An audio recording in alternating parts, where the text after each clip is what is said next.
what the hell is a funnel?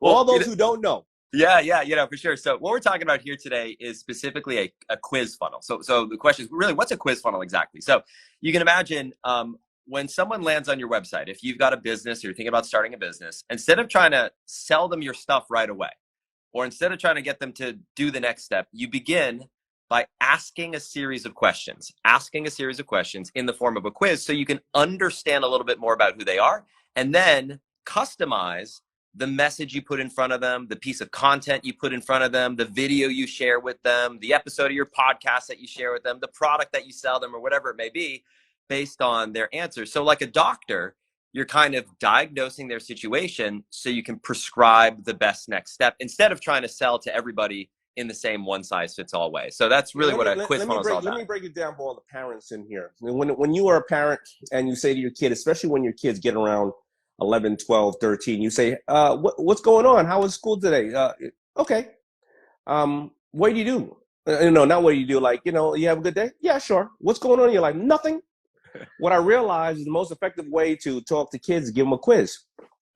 What are you looking more for? What are you looking forward to today at school? Right? Or what happened today that you are most excited about? Right? So then you can navigate where the answers are. That's what you're saying, right? You're doing the same thing, and you tapped into the psychology of it. There's a few psychological forces at play, one of which is the psychology of micro commitments, right? So you just touched on it right there.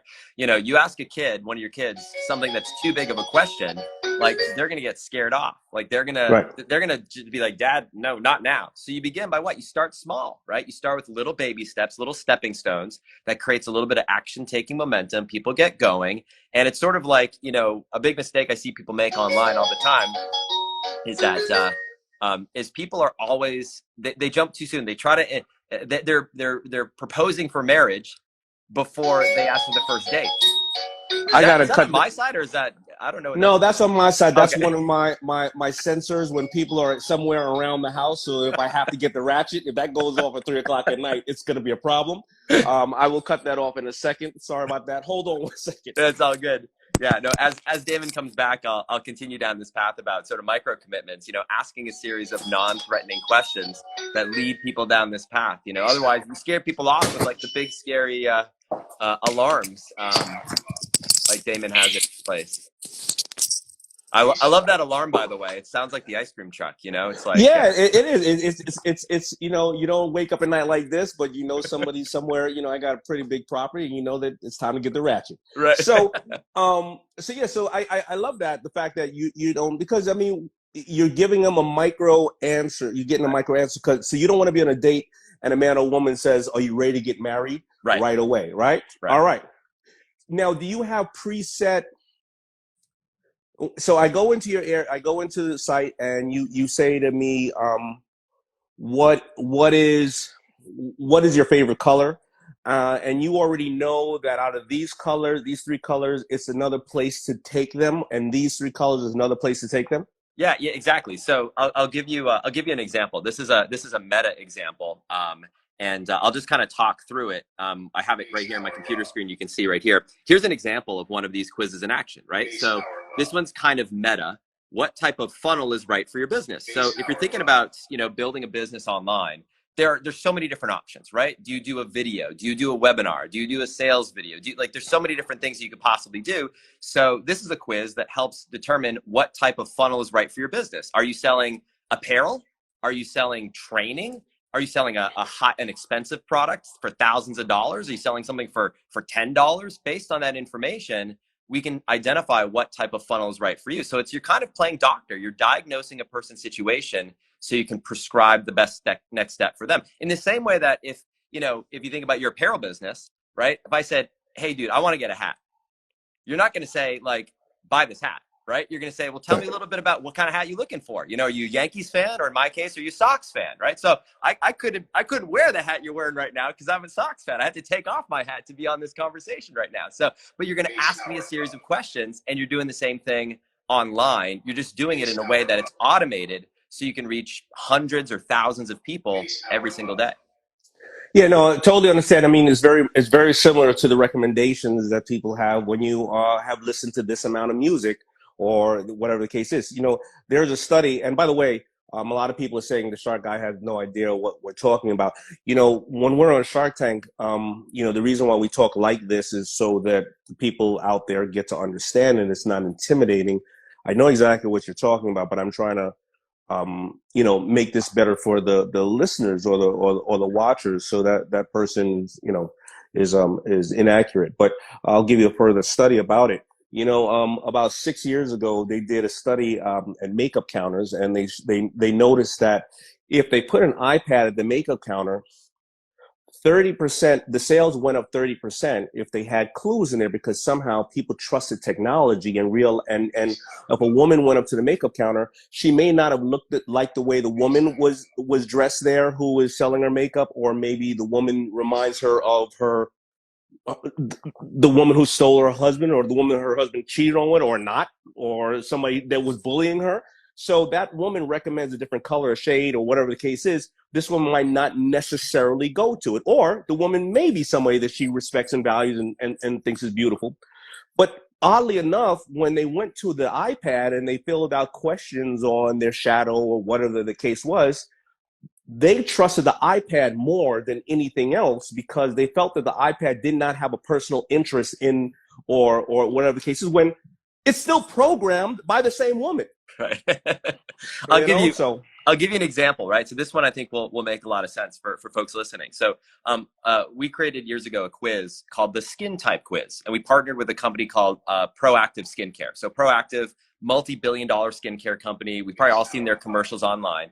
And we ask a series of questions to learn a little bit more about your skin type, to figure out what skincare product is right for you based on your skin. If you've got dry skin, if you've got oily skin, if you've got acne, if you have acne, is it topical? Is it local, just like on your face? Is it acne all over your body? Do you have scaly skin? What type of skin do you have? And based on that information, Proactive will recommend the best skincare product for you. This has been done in cosmetics. This has been done in fashion. Style Stitch, probably a company that you know.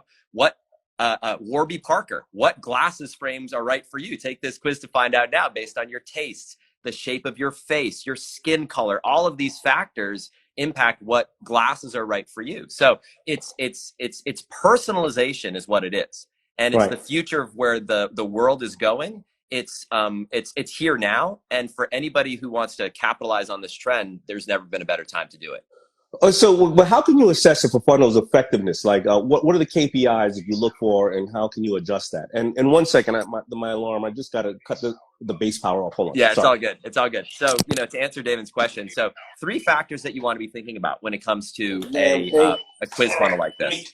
Get this crap out of here. It's the same thing with ours. Like, there's no shutdown button.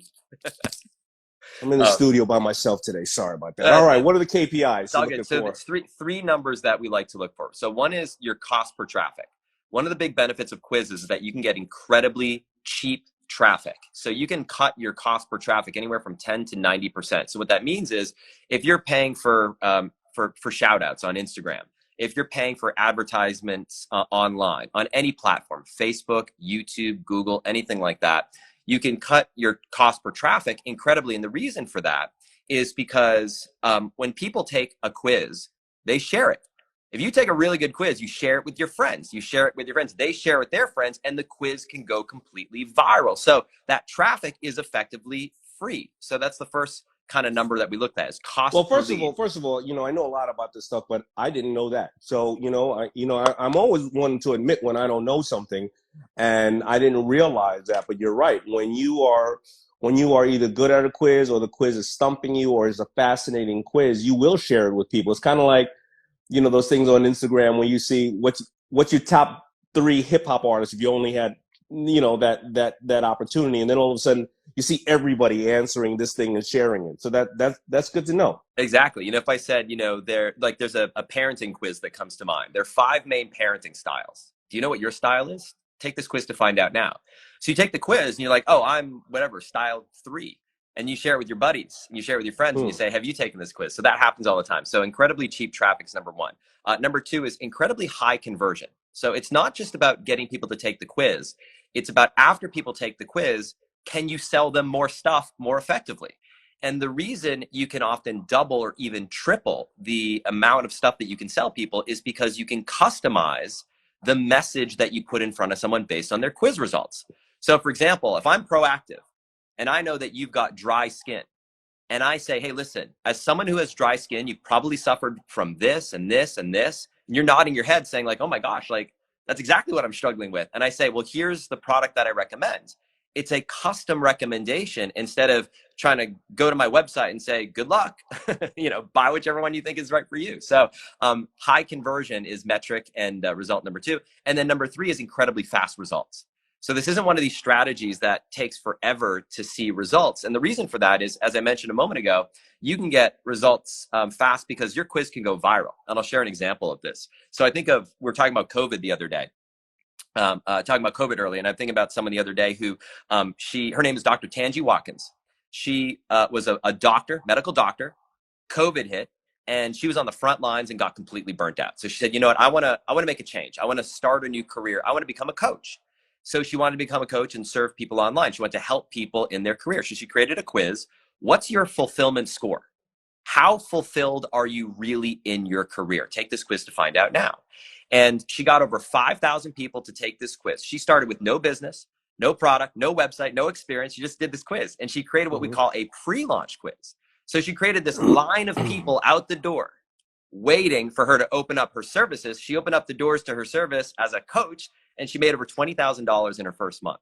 Why was she able to do this? Because she had this line of people out the door who had taken this quiz, basically knocking on her, figurative proverbial door saying, Dr. Tangi, when are you going to open up? Like, I want to work with you. So it's a great strategy for anyone who's just getting started to build that starving crowd, that line of people waiting for you to open up your services. Now, she obviously, she hit some buttons, some emotional buttons in people, and everybody here who's watching is an expert in something. Right.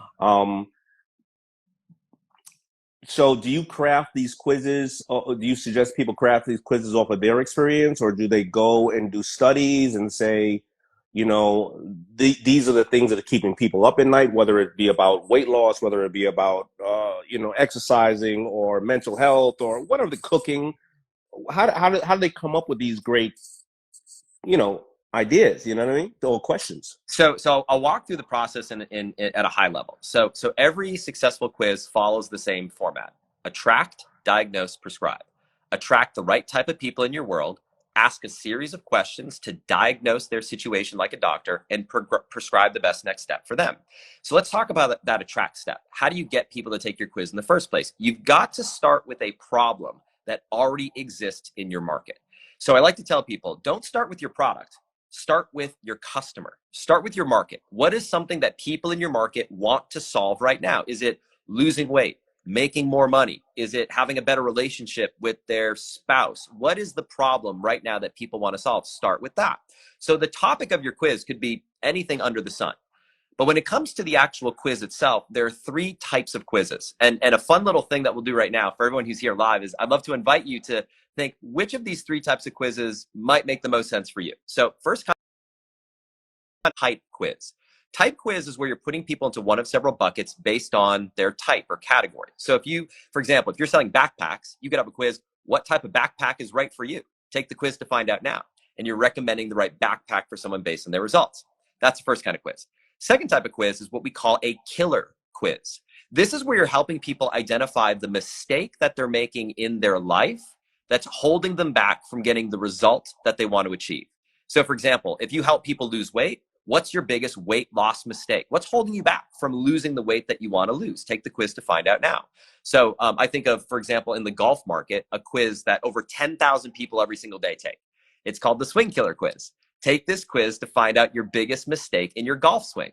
Yeah, but let me ask you, most of the time people know what they're doing wrong in life, the same with me, and it's up to them if they want to correct it. Now, a golf swing is something that you can get tutored on, you can practice this and that, but if you happen to be heavier than you would like to be, I mean, life is pretty simple, right? You either burn more calories or take in less calories, right? And you probably know what you're doing wrong, or do you believe that there's a magic pill out there that somehow is going to make it better? So there's two kind of things, right? Or are you saying some people that are heavier than they would like don't realize that even though they get an egg white croissant, the croissant is 500 calories and the egg is 75? I'm trying to understand, like, you know. I'll give you an example in the weight loss space. So this is a quiz that was created by a doctor, Dr. Steve Siskin. And what he found is that, and I'm not going to try to get too scientific here, but I'll give you an example in weight loss. He found that there are 4 primary weight loss hormones that we all have in our bodies.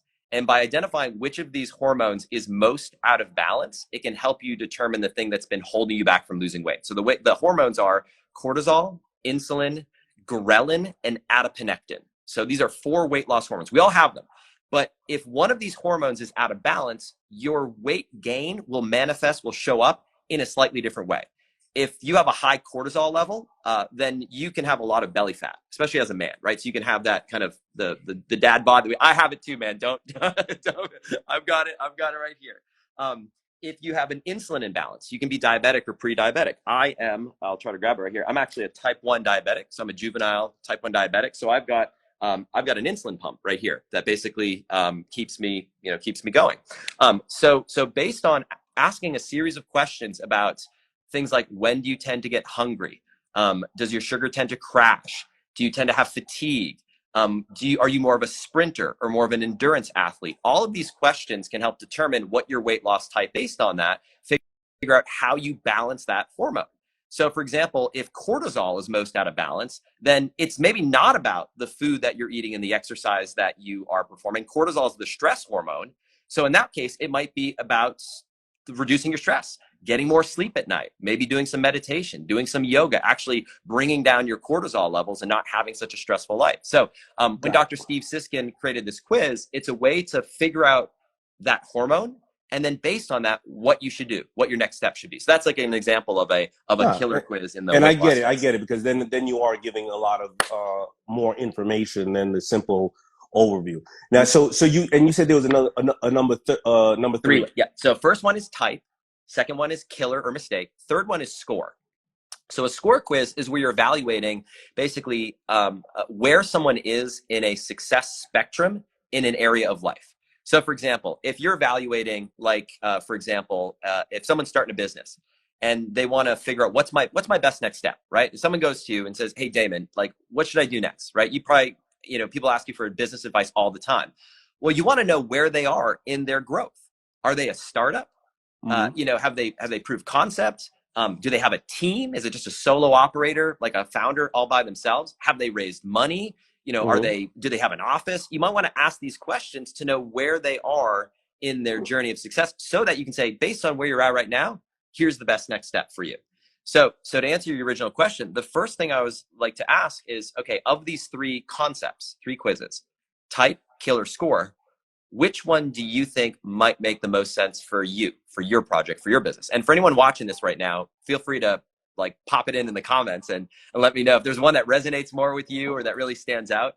And I love, by the way, seeing this. Victor saying great stuff. And Arby says, I'm believing at the startup level, which is cool. Vast amount of applicable business use cases.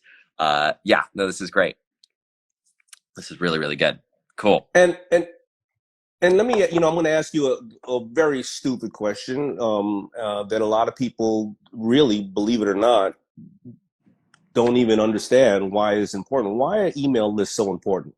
Yeah. Because, there's a lot of social media people, and I forgot remember what that social media platform was where you had to do 6-second videos? What was that? About 3 years ago. Oh my gosh. Yeah. Yeah. I mean, there have been so many. I mean, from the early days of MySpace, disappeared, right? Periscope was like the hottest. Periscope, Meerkat, I think. Meerkat, a lot of these people had 20 million followers, and then when those platforms went away, they didn't know how to reach 20 million people. Right. But tell us more about why you think why are emails important? Yeah, listen, like, all these platforms come and go, and they can shut you down overnight. Like, as great as Instagram is. Vine. Vine. Yes, Vine. That's what it is. Vine. Yeah. RTO, Robert says Vine. That's great. These platforms can come and go overnight. And even if they stay, they can shut you down overnight. Like we've seen cases of famous people who get kicked off Yeah. of platforms like Facebook and Twitter and Instagram. You can get kicked off tomorrow and you lose everything. But with your email list, when you have that email list, you own that. It's not rented ground. You own that. You can put it on a flash drive. You can put it in your pocket. You could fly to any country in the world and you still have that email list. And you can literally load it up, send an email to that group of people tomorrow and start back up, even if you lost everything. So it's the one asset that you actually own, your customer list, your email list, your community, that's not on someone else's rented ground like Facebook or Instagram or Twitter or YouTube or any one of these other channels. So, the way I look at it is social media, like Instagram, is a conduit. It's a path to drive people into your email list. So if you put a quiz on Instagram, for example, what you're doing is you're taking all the followers, all the traffic on Instagram, and you're taking it off of Instagram's property, and then now you have control of it. So you can follow up with these people. You can make offers. You can sell different things. You can put different content, different messaging in front of them and build a long-term relationship that's not transactional, but can last for years. Well, let's talk about that. So how do you keep people on your list, and how do you continue to provide valuable content to them? Well, that's the beautiful thing about a quiz, because when you start building a list, it's difficult to communicate with everyone because everyone's different, right? So for example, if you're in the weight loss space, let's hang on that example for a minute. Let's say you help people lose weight and you want to send a message that's going to be relevant. Well, let's say in your audience, you have women who are going through menopause in their 50s and 60s. You've got young moms in their early 20s who just had a baby, who are looking to lose the post-baby weight. And you've got guys in their 30s who have gotten a little bit of belly fat and they want to develop a six-pack. Imagine if you sent an email out to that entire audience that said, like, how to get a six-pack. The women who are going through menopause right now are going to say, I'm on the wrong list. I'm going to unsubscribe. The women who are looking to lose their post-baby weight are going to say, this isn't for me. But if you send a menopause message to the guys who are looking to have a six-pack, they're going to say, what's going on? Like, why are you sending this to me? So by putting people through a quiz, you put people into different buckets. And by putting people into buckets, you can customize your messaging to all these different segments of your audience so that you stay relevant, so that your follow-up is related to their specific situation. So that's why a quiz is so powerful and what makes it so effective. I get it. So, all right. So, let me see. I have some questions here. Okay, here you go. This is a good one here. What do you wish you knew when you were getting started as an entrepreneur? Let's talk about entrepreneurship, because I know that you are, founder and various other things.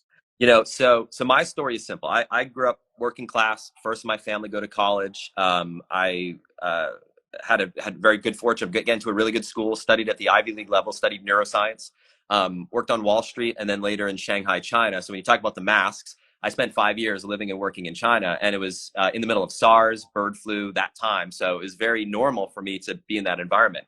In 2008, world financial crisis hit. Company I'm working for goes out of business. And I said, all right, what am I going to do? And I lost everything. And I said, all right, I'm going to use this out as an opportunity to start my business. And that's exactly what I did. And I'll tell you, Damon, I was so fearful when I first started. And one of my biggest pieces of advice, people always ask, what would you have done differently if you could do it all over again, knowing what you now know? I would have gotten help sooner. I tried to do everything on my own. I tried to do everything from creating my website to writing all my messages, to writing my emails, to learn all the things. Customer service, like everything from top to bottom. I was afraid to invest in myself, to invest in help. And as soon as I made my first hire, as soon as I brought the first person on my team, we started to explode. I went from $370 in my first month in business, $24,000 a month in 18 months, $117,000 a month within 3 years, $1 million a month shortly thereafter. But it wasn't until I decided to get help and stop trying to do it like on my own. So that's my biggest piece of advice. Stop trying to do it on your own. We all get help. We all do it with support of other people. And that would be my advice. How do you know? Because I teach. There's two theories here, and I think that we have to also not make people go out and say, all right, let me mortgage a house to hire a bunch of help, right? Because all of a sudden, you can hire a bunch of people who all they're doing is taking your money, or not even taking your money on purpose. They don't know you that well, right, or your product that well. But there's also it's called the power of broke, I always say. So at what level do you get help, or are you literally talking about paying somebody? Or are you saying, I'm a great accountant, I'm going to go find somebody who's a great marketer. Hey, I'll help accounting in your business. You help me in marketing in my business. I mean, how do you do it where it is just step by step, where you don't get burnt out, you don't get taken advantage of, and you can see the progression? Well, I am one of the most risk averse entrepreneurs you'll ever meet. I'm not one of these people that, ever put all of his chips in. I bet $500 at a time. And Right. so the way I look at it is as follows. You want to take small bets. So when you're thinking about bringing someone to help you out, don't get fixated on hiring someone on a yearly salary of $40,000, $50,000, $100,000 a year. You're not making that type of bet. My first hire, I brought in an assistant who was working 5 hours a week for me on an hourly basis.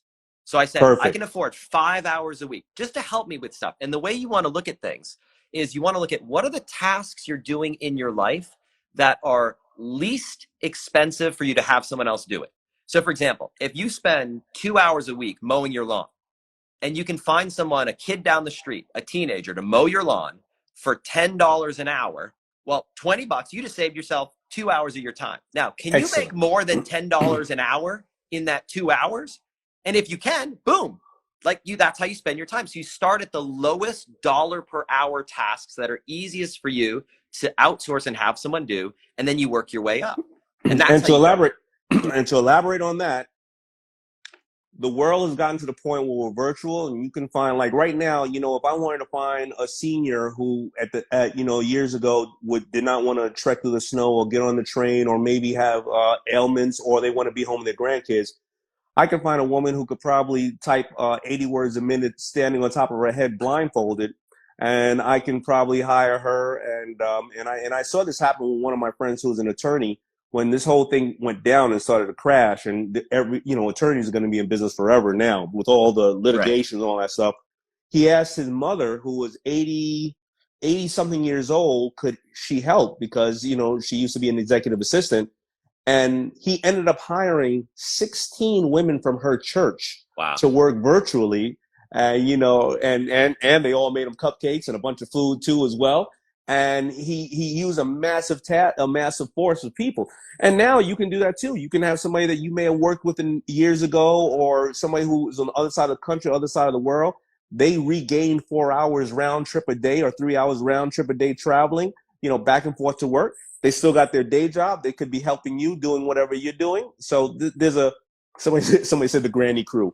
Uh, you know, there's a lot of ways to source people, now these days, to help you grow that business, and that's powerful. Totally, absolutely. I mean, the message there is you start small, start where you're ready, but build that muscle, build that outsourcing muscle, build that hiring muscle. Even if it's just hiring someone to do 1 hour a week of stuff for you, it just opens up this paradigm. It changes the world for you, where you realize I don't have to do this all myself, that I can get help. And when you get help, things start to And happen. that's when you scale. That's the entire thing of scaling, because a lot of us, we love our business so much, we feel that nobody's going to be able to do it as good as us, and a lot of times they won't. Right. And then we get caught working in the business instead of on the business. Right. And when you work on the business, you understand how to scale people. Then you understand how to scale manufacturing. You understand how to scale sourcing for finance. You understand how to scale marketing, and that's the things you need. Totally. Yep. Amen. I mean, that's it. You start doing all the jobs, and then you want to start giving away all the jobs one at a time until you're able to actually be that CEO and like you said, work on the business instead of in the business. Yep. And I hate to break it to you, you may end up finding people that are actually better at your job than you are, and you can sleep at night. So another question about one last thing about quizzes. Does Yeah. this work in your personal life when you're having meetings in person with people? Because a lot of people may use that quiz stuff for dating or closing deals or in person. I mean, why would it work here and not work there? Well, that's what's beautiful about this. So what we're doing with the quiz is you are approximating the same type of one-on-one conversation you would naturally have with someone in person. So if I were to go up to you, Damon, if we were to meet in person, if I were to run into you on the street and I said, hey, Damon, huge fan of your show. Can you give me some advice? What should I do next in my business? You're not going to say, hey, man, do this. You're going to say, well, do you have a business? You're going to ask me a series of questions. Your quiz funnel is approximate. The funnel that you have online is doing what you would naturally do if you were having a conversation with people in person, one at a time. But instead of doing it one at a time, you're able to do it hundreds, thousands, tens of thousands of people every single week having that same conversation. So absolutely, you can use this in your personal life. You can use this in personal meetings. It's the exact same process that you would follow if you're having a one-on-one conversation with someone, in regular life. Well, it's a great negotiation tactic. A lot of people, I always say that you have to negotiate, or converse like you have your face is built, one mouth and two ears. You listen twice as much as you speak. And a lot of times people go in the room and they sell by just blurting out what they have. No, this is what I have. What do you think? Instead of saying, what's your challenge? Hey, are you into these type of things? And that's exactly what you're doing. So I love to simplify it, and hopefully people get it and they'll be able to use it. So, man, I appreciate it. You have any questions for me? Because I'm sitting there asking you all the questions. Yeah. My question for you is, you've learned a little bit about this. Maybe we'll talk about maybe like a real-time case study. Where do you see in all the businesses you got going on, all the projects you've got going on? I can see, the wheels turning. What is a project that you think might potentially benefit from this? And maybe we can brainstorm what that quiz might be right here on real time. We'll just do it like on the spot. No net. We'll figure out what it might be. What's a project or business or something you're working on right now that you think might potentially benefit from this? Listen, let's always talk about FUBU, right? All right. FUBU made a resurgence, because of all the social issues and the fact that 90s apparel is back. Let's go over a FUBU quiz right now. Yeah. So, I think there's a huge opportunity for if you wanted to sell someone an ensemble, not just an individual article of apparel, not just an individual article of clothing, but if you wanted to like hook them up, I could imagine a FUBU style quiz where you ask people a series of questions and you can show people images. Do you like this or do you like this? How do you like your clothes to fit? Like that or like this? Which of the following, hip hop artists or which of the following celebrities do you most resonate with their style? You're showing people images, one right after another. And at the end of it, you're saying, based on what you said, based on your taste, based on your preferences, based on your body shape, based on your size, I think this would be the perfect package for you. And now we can sell people a package of stuff so they don't have to try to piece it all together. You put together just a killer package. And instead of selling them one piece of clothing or article for $50, now we can sell them an entire wardrobe, right? And it gets even better, right? Because they take the quiz. And then you could potentially upsell people on an actual membership where you could say, how would you like us to ship you every single month a custom wardrobe to your door, fresh, before it hits our retail stores, before anybody else, that's handpicked, hand curated for you based on your personal test. Now, all of a sudden, we just took someone from a $50 one article buyer to now they're spending $300, $400, $500 a month in your store digitally online, and you're able to deliver better experience because you're able to help pick for them the best stuff for them. So, I could see a FUBU style quiz crushing. Oh, absolutely. You know who does a great D. He owns Young and Reckless, but he owns another denim company, and he does the same thing, and it's absolutely amazing. Because the guys get a box worth of $100 worth of clothes a month. It basically costs D 25 or 50 because he would have normally 25 because he would have sold it to the retailer at 50 and they would have sold it for 100, but the guy gets it for 50. And it's worth 100 and change. They already have, like you're saying, the person's basically DNA or what they like. And then also, people like a Gillette would say, now that I know that you're servicing 1 million guys, can I put this new razor in there and give you $1 million to also send it out to them? Plus, because you already have that gentleman's sizing, you get a smaller amount of returns. Right. Now, this really works with women really well. Why? Because, and all the women here, you give me a thumbs up if I'm right or a thumbs down if I'm wrong. Often women will buy, if she doesn't know if she's a 10 or 11 or whatever, they will buy 2 sizes because they're not sure where they are that month or year in their shapes if they don't know a brand, and they'll buy it and they will return one of them, right? Because they're trying to figure out who they are, right? Or what size fits for them. And that is a massive amount of cost because of the amount of returns and processing, and you usually make almost half of what you were supposed to make because of all the returns. But yet, if a woman now understood her sizing, and she know that no matter what, she's not going to have to worry about that. Now she's got to worry about the style or whatever the case is. You're going to get much less returns by having this club. And look, all the women are saying, yep, thumbs up. Somebody says thumbs down, but it's all good. So I'm talking about online shopping, ladies. So yeah, anyway, spot on, man. And I love the way you broke it down right there for FUBU, man. Maybe I will do that. I think it's a huge opportunity for you. I mean, I'm excited. I'm excited for you. I think so too. Sorry. So man, where else can we find you? What stuff do you have out there that people may say, listen, I need more of this, man. I want to find out what all this information, because you really laid out a lot of good stuff today. For sure, man. You know, listen, if you're watching this right now and you want to go deeper on this, I know we talked about it, we had a fun conversation, but if you're like, all right, I'm kind of curious to see what this might look like, I have a totally free workshop where we go through the process from start to finish, and we go through dozens of examples. We've got even a special link for everyone watching this right now to sign up for this workshop. If you go to quizfunnel.com/Daymond, Daymond, quizfunnel.com/Damon. You can see those are our faces right there. We're going to walk you through exactly how to do this in your business. I'm going to show you a little bit about how I built a $10 million a year business from home using this process. We're going to cover not only the 3 types of quizzes, but if you like to see examples. So we talked about the FUBU quiz that we started to brainstorm and dream up right now. But I'm going to take you through dozens of different examples, all sorts of different situations, from physical products to if you're a coach or a consultant, if you're a complete beginner, all sorts of different examples. And so you can go to the link quizfunnel.com/Daymond and get access to that.